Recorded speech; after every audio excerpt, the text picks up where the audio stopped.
I will be reading Matthew chapter 14, verses 22 through 32. Immediately Jesus made his disciples get into the boat and go before him to the other side, while he sent the multitudes away. And when he had sent the multitudes away, he went up on the mountain by himself to pray. Now when evening came, he was alone there. But the boat was now in the middle of the sea, tossed by the waves, for the wind was contrary. Now in the fourth watch of the night, Jesus went to them, walking on the sea. And when the disciples saw him walking on the sea, they were troubled, saying, "It is a ghost." And they cried out for fear. But immediately Jesus spoke to them, saying, "Be of good cheer, it is I, do not be afraid." And Peter answered him and said, "Lord, if it is you, command me to come to you on the water." He said, "Come."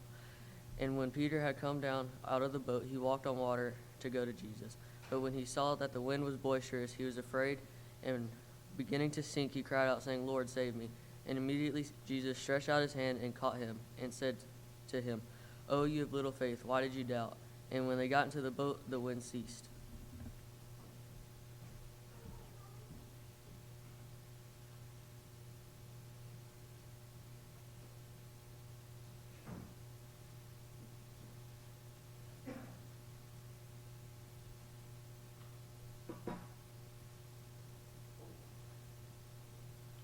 Put this on. Good morning. Good morning. Good to see your smiling faces, although most of them, yeah, I can see your face by faith, okay? So really, really glad to get you here this morning. For those of you who are wondering where Dale is, well, I'm not Dale, but Dale and Janelle are celebrating their first wedding anniversary. And so Janelle wanted to surprise Dale with a trip to the Smoky Mountains for that. And so we said, that'd be great. So go ahead and do that. So good to be here this morning. Glad to see all of our visitors. Just thank you for your desire to come and worship God with us together this morning. Title of our lesson this morning is going to be, if you want to walk on water, you got to get out of the boat. And thank you for Parker. You read that great this morning. Thank you so much. Appreciate you doing that. The Bible contains a record of unforgettable walks. Okay? The first one was taken by God as he used to walk in the Garden of Eden in the cool of the day, we're told in Genesis 3. There was the hard walk by Abraham, who with his son walked to Mount Moriah, where Abraham, would sacrifice his son Isaac. Then there was the liberating walk of Moses and the Israelites through the Red Sea. There was the frustrating walk that the Israelites took on a roundabout way in the Sinai Desert for 40 years. There was the triumphant walk of the Israelites as they crossed the Jordan River, got into the land of promise, the land of Canaan, and they marched around the walls of Jericho. There was the illuminating walk of the disciples to the village of Emmaus with Jesus after the resurrection. There was the interrupted walk by Saul as he was on his way to Damascus, where he saw the light of Jesus. There was a walk so sad and so holy that it received its own name. The walk that Jesus took from the Praetorium to the hill of Golgotha, called the Via Dolorosa, the way of great sorrow. Perhaps one of the most unforgettable walks of all is when Peter got out of the boat and walked on water. When he went treading on the waves, he was experiencing walking at its finest. So first of all, this morning, water walkers recognize God's presence. Peter and his friends got into a little boat one afternoon to cross the Sea of Galilee. Jesus wanted to be alone after he had fed the 5,000. So the disciples went for a little cruise on the sea without him. Peter didn't mind.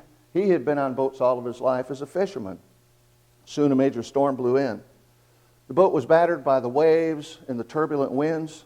It was so violent, the only thing that the disciples could even think of was to keep the boat from sinking. By 0300 in the morning, they probably were not worried too much about getting to the other side. They just wanted to keep the boat upright to stay alive. And then they noticed a shadow coming toward them on the water. The closer it got, it became apparent that it was a human being walking on water. I won't reread what Parker read this morning, but right there you can follow along in Matthew chapter 14. Matthew 14, 22 and following. But let the image sink in this morning, if you would. Just think about the storm that was happening and the fear that the disciples had. And then all of a sudden you go, there's somebody out here. I thought it was quite interesting on the news a couple of days ago that off the coast of California, not exactly sure where it was, but there was a Chinese airliner that was coming into Los Angeles airport. And at about 6,000 feet, they saw an object up in the sky. What was that? This was a guy on a jetpack. So thinking about this apparition, because they thought it was a ghost coming toward them. So we may wonder how they could have failed to know that it was Jesus. They had spent time with him 24/7. I don't know the exact time that they were together at this point in Jesus' ministry, but really, who else could it be? Matthew wants us to know that sometimes it takes the eyes of faith to recognize Jesus. So, what was Jesus doing anyway? Well, often in the middle of life storms, tormented by the winds and the waves of disappointment and doubt and fear, we're no better at recognizing his presence than they are. What was he doing anyway? Walking around a lake at dark 100, as we might have said it in the military, during a storm anyway. Perhaps a clue in Mark's gospel, Mark chapter 6, verse 48, says that Jesus intended to pass them by. Jesus planned this out, you see. It wasn't just a random act.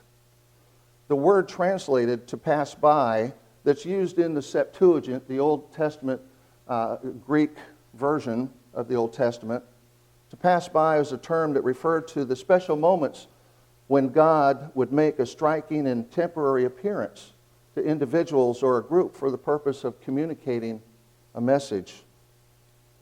For instance, God put Moses in the cleft of the rock, in that crevice, and he says, while my glory is going by, while my glory passes by, I will cover you with my hand until I have passed by. And then I will take my hand away, and you shall see my back, but my face you shall not see. Exodus 33, verses 22 and 23. No one can see God's face and live to tell about it. Exodus 33:20. God also told Elijah in 1 Kings 19, verse 11, to stand on the mountain, for the Lord is about to pass by. You see, God had a plan in revealing himself to mankind. In each case, God had to get the people's attention. Whether it was Moses in the burning bush, or the wind and the fire, or in this case, in walking on water. With each person, God is going to call them to do something extraordinary. In each situation, the person that God calls, those who feel afraid. But every time that the people would say yes to his call, they would experience his power in their lives. When Jesus came walking on water, it was to reveal his divine presence, his power. It's interesting to note that the disciples first went into the boat because Jesus told them to do that. I want you to get in the boat. So they do that. And then we see that he comes to them on the water a little bit later. So now the storm has their full attention, and Jesus decided it was time for his followers to get to know him a little bit more. You can trust me, he says. You know my capability. You can safely place your destiny in my hands, he says. Take courage, it's me. Matthew also wants us to recognize that Jesus often comes when least expected, in the middle of the night in a storm. If we're not looking for Jesus, he might just pass us by. We might miss him. The 12 disciples sat in the boat with fear and confusion, wonder and maybe disbelief. But one of those 12 was about to do something extraordinary. Peter was about to become a water walker, you see, something that no ordinary human being had ever done up to that time and since. Peter said, if it's you, Lord, command me, tell me to come to you. So why doesn't he get moving? Why does he ask Jesus, if it's you, tell me to come? Why doesn't he just go ahead, oh, it's my Lord, I'm just going to get out of the boat and I'm going to go? But this is not just a story about risk-taking. Courage alone is not enough. It must be accompanied by wisdom and discernment. Before Peter gets out of the boat, it's better to be sure that Jesus thinks it's a good idea.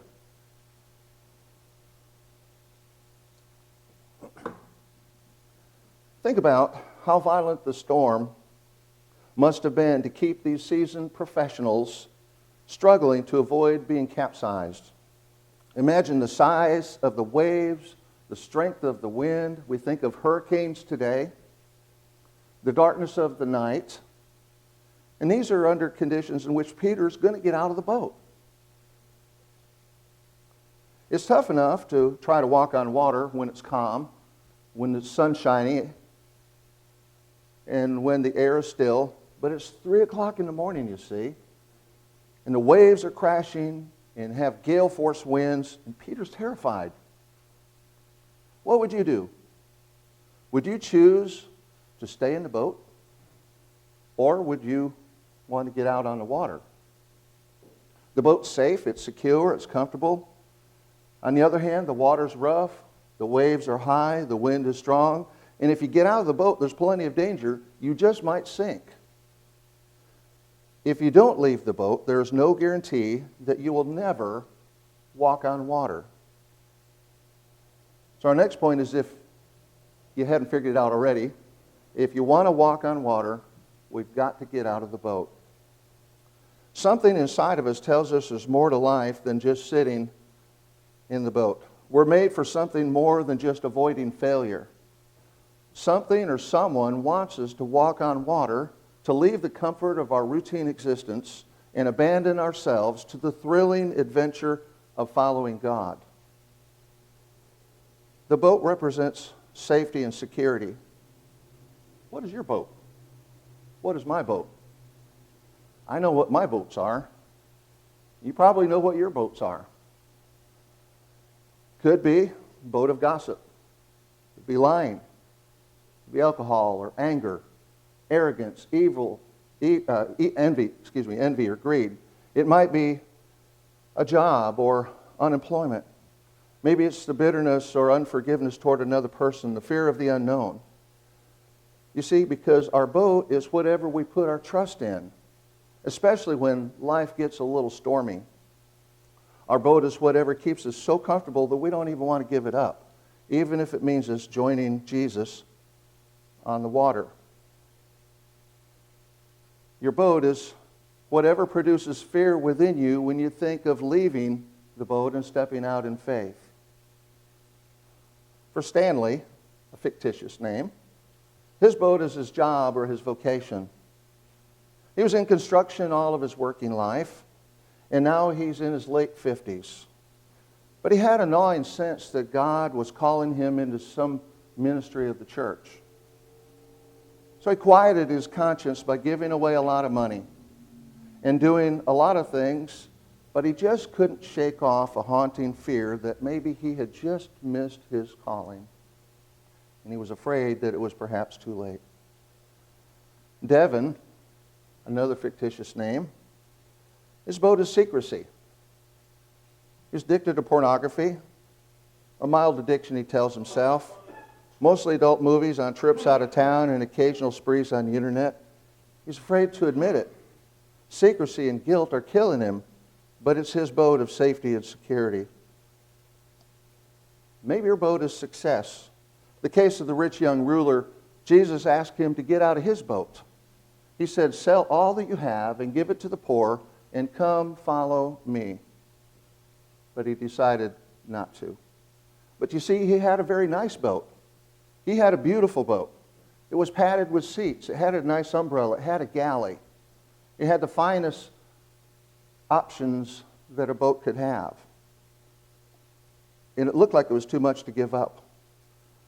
Wonder if this rich young man ever thought about this encounter that he had with Jesus later on in his life when he was old and his bank account was full. Did he ever remember the day that Jesus asked him to risk everything for the kingdom of God and he said no? Did the rich young ruler have regrets maybe later in life of not getting out of the boat? Probably. Experience shows that there are two kinds of people who struggle with money that keep them from accomplishing great things: the rich and the poor. They either have and want more or don't have and want more. The problem's the same for both. I may be tempted to think that if I only had more, I could do more for the Lord. Maybe this is why people gamble or play the lottery, which is the same thing. If I had more, I could pay off all my bills and I could support mission work or whatever. Some people hang on to their current life situation because it's easier than taking steps necessary to make things better. What area of your life are you shrinking back from fully, courageously trusting in God?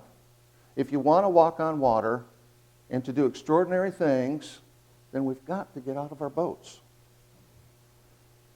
But water walkers need to expect that there's going to be problems. Before you get out of that boat, before you grab the side in the middle of the storm and you put that foot out, you better realize what you're going to be facing. The other disciples were watchfully closing Peter. He was about to get out of the boat without a life preserver, without a life vest. And what on earth is he doing? They had seen and heard Peter shoot off his mouth before and wondered how far he'll take this thing.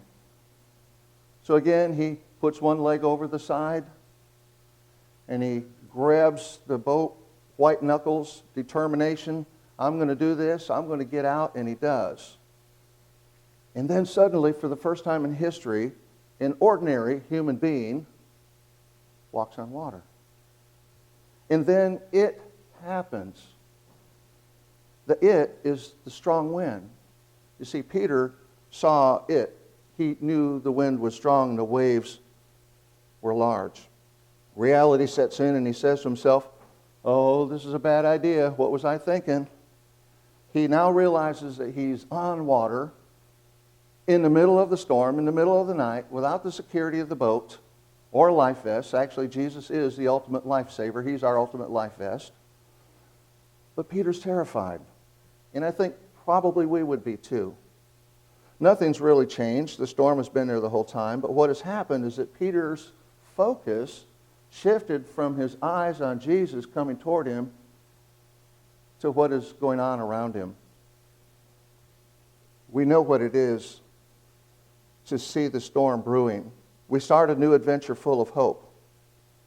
For the young Christian leaving the safety and security of home into the military for the first time, everything is new and confusing. Or maybe it's trying to serve God in a new way, in a new location. Reality check. There's setbacks. There's opposition. There's unexpected obstacles. We feel the wind gusting. We see the waves rolling up around to our boat, and we're about to sink. We should have expected it because the world, you see, is a pretty stormy place. Somehow, troubles seem to catch us by surprise.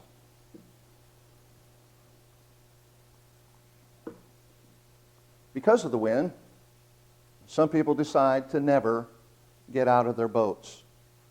If you do, you're going to face the winds, you're going to face the storm out there. But you might as well know by now that there's no guarantee that life in the boat is going to be any better than out of the boat or any safer. If you step out and try a new adventure, you might not be successful. But if you don't try, you'll never know the satisfaction of conquering a new territory, accomplishing a new goal, or conquering our fears. The danger in getting out of the boat, but there's also danger staying in it too. If we don't get out of the boat, that whatever that boat is that you find yourself, you'll eventually die of boredom and spiritual starvation. You see, because everything is risky. So we've got to manage our fears. The choice to follow Jesus is the choice to grow in our faith. It's a choice for a constant reoccurrence of fear. Every time I decide to get out of that boat, there's a little bit of fear, you see. So we need to exit our boat a little bit every day. Peter was just involved in something remarkable, and then he became afraid. But you know what? That was not going to be the last time he was going to be afraid. You see, because fear never goes away completely. Because each time that we want to grow, it'll involve going into new territories, taking on new challenges, but each time we do, we'll experience fear again. Oh, maybe not as much. Fear will never go away as long as we continue to grow, but it can and it will diminish. The decision to follow Jesus means that we must renounce our comfort as the ultimate value of our life. The sobering news to most of us is that if we haven't figured out, we're comfort people. We love our homes. We love our stereos. We love whatever it is that we love. We love our lives. We like our comfort. There's a name for people who do this in front of their TVs. They're called couch potatoes. The 11 disciples maybe could have been called boat potatoes, you see. They didn't mind watching, but they really didn't want to get involved. They didn't really want to do anything. Countless people in churches these days could be called pew potatoes. Some want the comfort of being associated with spirituality, but they don't want to risk or the challenge that goes along with actually getting involved, having an active doing faith. Yes, Jesus is still looking for people willing to exit the boat. And again, each time that we get out, it becomes a little easier to get out of that boat the next time. And again, it's not that our fear goes away, but we become accustomed to it in dealing with it. But as we pointed out already, on the other hand, every time we resist the call for new activity, every time that we think about getting out of the boat and we don't, it's easier to say no than to say yes and just stay put. What do you want to do with a gift? Anytime a gift is given, the recipients must choose to respond in one of two ways. It's the gift is either so valuable that it cannot be risked. Those that follow this thinking put the gift away, they hide it to protect it, and they never use it. Or the gift is so valuable that it must be risked. They understand that if the gift is not removed from the box, it may never be used at all. To leave the gift box unopened is to thwart the desire of the giver. And there's no tragedy like an unopened gift. Each of us have been given at least one gift from God, Matthew 24, verse 25. He has made you, He has made me, with special abilities and opportunities that no one else has. Farley has opportunities that no other group of God's people have because we're very unique. Every congregation of the Lord's people is unique. Along with our unique gifts, we have a choice. Will we take it out and put the gift into action to be water walkers? Or are we going to leave our gifts unopened and stay in the safety of our boats? Peter chose to open his gift. He put his opportunity into action. Interesting enough, Peter did not ask Jesus for a promise. Lord, promise me I will not sink. He doesn't say that. He says, if it is you, command me. Tell me to do it, and I'll do it. So he doesn't ask for a guarantee. Peter just asked for an opportunity. Those who stayed in the boat left their gift of opportunity remain unopened. They didn't want to risk brokenness and failure. They treasured their safety versus growth. The price for being a boat potato, you see, is growth. Consider the person who spends nights in front of the TV watching whatever sports or other entertainment happens to be on. He was once fired up with bright plans for the future and a strong yearning to make his mark on the world, but somewhere along the way the fire went out and he settled for comfort. His dreams were sacrificed for a TV screen. His story is that of an unused potential. This is a way that leads to spiritual stagnation. It leads to the sense that I'm not living my life as it's meant to be. Consider this. To sinful patterns of behavior that never got confronted or changed, abilities and gifts that never get cultivated and deployed until weeks become months and months turn into years. And one day you're looking back on life, on the deep, ultimate, gut-wrenching, honest conversations you never had. Great bold prayers you never prayed. Exhilarating risks that you never took. Sacrificial gifts that you never offered. Lives you never touched. And you're sitting in a recliner with a shriveled soul and forgotten dreams. And you realize that there was a world of desperate need and a great God calling you to be part of something bigger than yourself. You see, the person you could have become but did not. You never followed your calling. You never got out of the boat. There's no tragedy greater than the tragedy of an unopened gift. The opportunity to use whatever gifts God has given us in His service is an opportunity of a lifetime. But it'll slip away unless we're intentional. Put yourself into God's service wherever you are, whatever abilities you have. We received some really good advice as new parents. We had come back from Germany, and we were stationed in L.A., Lower Alabama, Fort Rucker. And so we had some members of the church that gave some good advice that has stuck all of these years, and that was 40 plus years ago. Bloom where you planted. Use your opportunities. Use your abilities. Don't worry about what you cannot do. Focus on what you can do. So Peter begins to sink. The result of seeing the wind and capitulating to the fear of what's out of the boat, he begins to sink into the dark, cold waters. The waves lap around him. Did he fail? Yeah, maybe. His doubts were stronger than his faith, but there must have been 11 bigger failures that night sitting in the boat. They failed quietly, they failed privately. The failure went unnoticed and uncriticized. Only Peter knew the shame of public failure, but he knew two things. He knew the thrill of walking on water. See, because Peter alone knew what it was to try that which he was not capable of doing on his own, and then feeling the euphoria of being empowered by God to do it. Once you walk on water, you'll never forget it.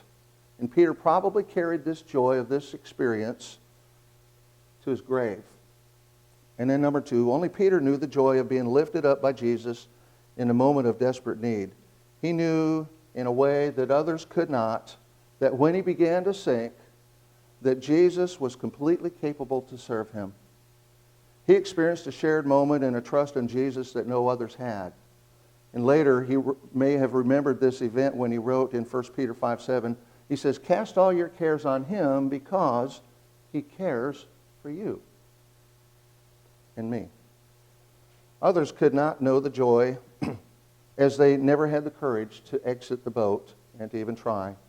The worst failure is not to sink in the waves, but it's to never get out of the boat, to never try.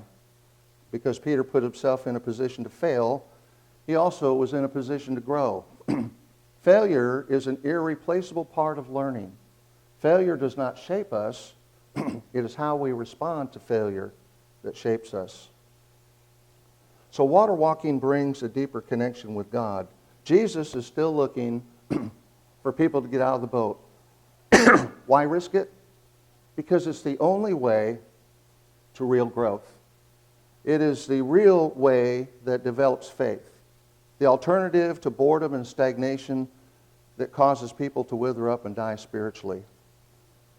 One of the best reasons to get out of the boat is better than all the others, because the water is where Jesus is. Jesus was not in the boat on that occasion. Jesus was out of the boat. The water may be dark and wet and dangerous and filled with the unknowns, but the main reason Peter got out of the boat was because his Lord was where he wanted to be and he wanted to meet him. When was the last time that you and I got out of our boats, that we got out of our comfort zones? Maybe that's God's method to growing deep, adventuresome faith in us, by asking us to trust him in launching out. More than hearing some great message this morning or reading some great book other than the Bible, God uses real-world challenges to develop our ability to trust in him. We tend to seek our comfort. Then Jesus passes by and shakes things up. The call to leave our boats involves problems, opportunities, often failure, generally fear, sometimes suffering, but it's always a challenge to complete a task that's too big for us.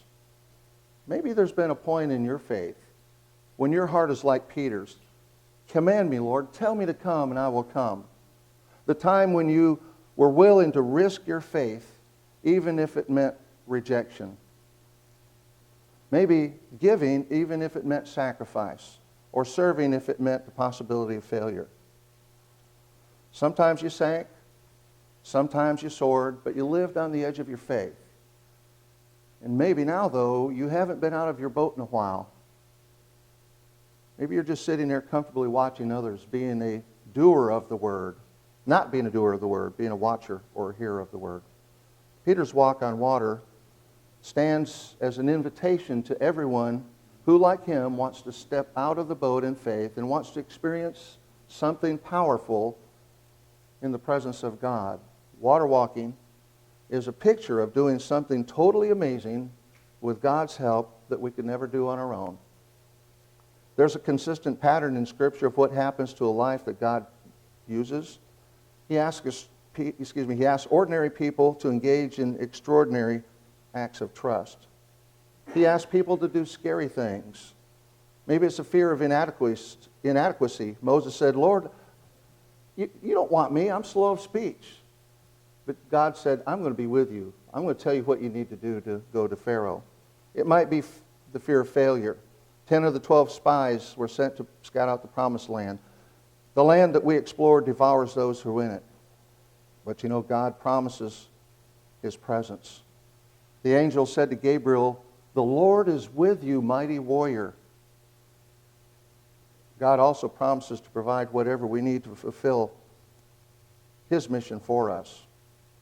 A changed life involves deliberate decision. Those who say yes will not walk perfectly, but you'll grow and you'll be changed. To those who say no, you'll also be changed. You'll become a little more resistant to God's call. The decision we make to change our lives, and in turn, that helps change our families, it changes the Lord's church, and it changes the world around us. Again, I hope that this is just not some interesting lesson, but an illustration that prompts you to say yes to God. So this morning, let's go for a walk on the water. Let's see what God can do with us individually and collectively here at Farley. But first, you have to get out of the boat, whatever that boat is, that we feel safe in. I don't know what that means for you, but I can assure you that there is a storm out there when you get out of the boat. Taking risk holds the possibility of failure, but if you do launch into some challenging endeavor, two things are going to happen. When you fail, Jesus will be there to pick you up, and occasionally you'll walk on water, and God will accomplish something much greater than you could ever imagine or have asked. Ephesians 3, verse 20, now to him who is able to do immeasurably more than we ask or imagine, according to his power that is at work within us. So each time, at the end of time, God will not ask, why did you not live someone else's life or invest in someone else's gifts? He will not ask what you did with what you didn't have. He will ask, what did you do with the opportunities and with the talents that I gave you? Imagine what it would be like, what God can accomplish with your life if you let him. What he can do with your financial resources if you trust him to be generous. What he can do with your giftedness, your talents, if you trust him enough to be daring. what He can do with your character if you dare to confess sin, to admit temptation, and to pursue holy living and spiritual growth. So what about you this morning? Won't you step out of whatever boat that you're in right now? There's a storm. You might need some help. We're here to help you this morning. If you want to get out of the boat and you need help, we're here to help you to walk on water together. If you believe that Jesus is Christ, the Son of the living God, and you're willing to confess His name before this good group of people this morning, that you're willing to turn your life around, that's what repentance means, a change of mind, a change of heart, a change of attitude. And you're willing to be immersed into that watery grave of baptism. We've got that ready here, where you go down into the water. Your sins are washed away. You come up being a new creature, being washed away, a newborn babe. We can do that this morning if you haven't done that. Maybe there's something that you have that you need to confess before the church. Maybe it's something that you're struggling with and you want our help, you need our help. We're here. We want to walk on water together. Whatever that may be, let us know as we stand and let us sing.